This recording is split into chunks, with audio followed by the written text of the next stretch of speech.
Welcome to The Explainer. Today, we're diving deep into one of the biggest questions for any Indian entrepreneur. How in the world do you fund your startup? We're going to build a playbook all the way from that very first check to a potential IPO.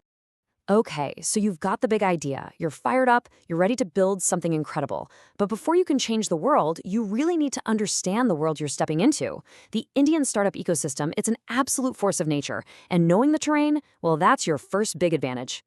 And let's start with just the mind-boggling scale of it all. We're talking about over 6.5 crore registered micro, small, and medium enterprises, or MSMEs. Now, these aren't just businesses. They are literally the bedrock of the Indian economy. I mean, just let that sink in.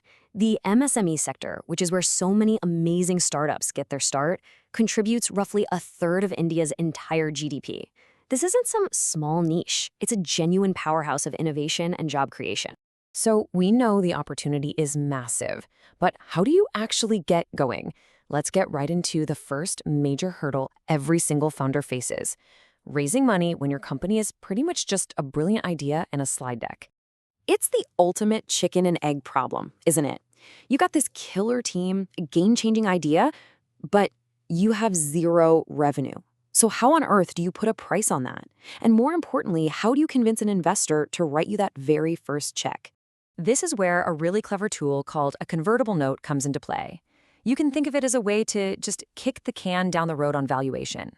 It lets you raise money now by giving investors a promise of shares in your company later. So it starts as a loan and then it converts into ownership once you're a bit more established. Now, you can't just start handing these out.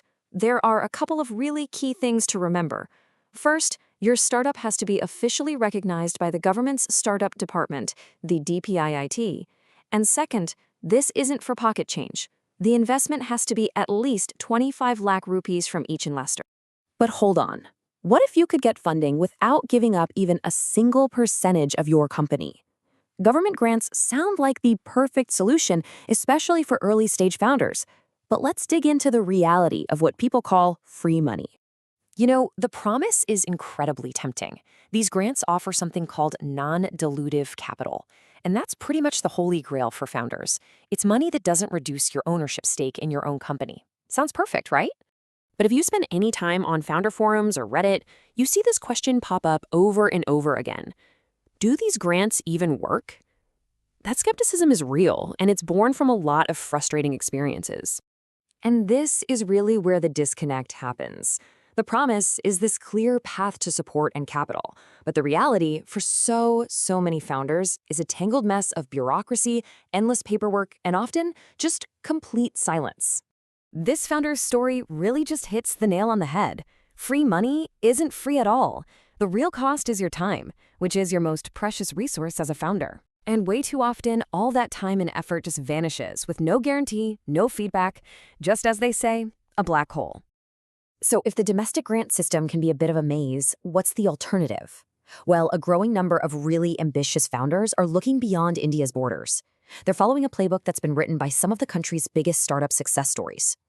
So here's the strategy. You set up your parent company in a place that global investors already know and trust. Think Delaware in the US or maybe Dubai. Now, it's not about leaving India. Your operations, your team, they all stay right here. It's about building a corporate structure that just makes it easier for global VCs to get comfortable and write those big checks. This whole structure is known as a flip, and honestly, it's brilliantly effective. Your offshore company owns 100% of your Indian company. This clean setup makes everything from fundraising to managing who owns what incredibly straightforward for international investors. But wait, going global isn't the end of the story. For many of India's most successful startups, the ultimate goal, the dream, is to bring it all back home and list on the Indian public markets.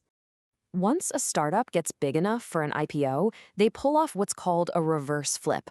It's basically a legal move that brings the company's official home back to India. This makes it eligible to list on a domestic stock exchange, bringing that global journey full circle. And this isn't just some theory, okay? This is the exact playbook used by unicorns you know. Zepto, Razorpay, Grow, even Flipkart. They all used global money to build their empires, and then they came back home to India for their public debut. It's a proven model that works at the highest level. So, this leaves every founder standing at a crossroads. Do you navigate the domestic path with its convertible notes and the whole grant lottery? Or do you go global from day one, playing for that unicorn scale? There's no single right answer here. The path you choose, well, that's what's going to define your startup's entire journey.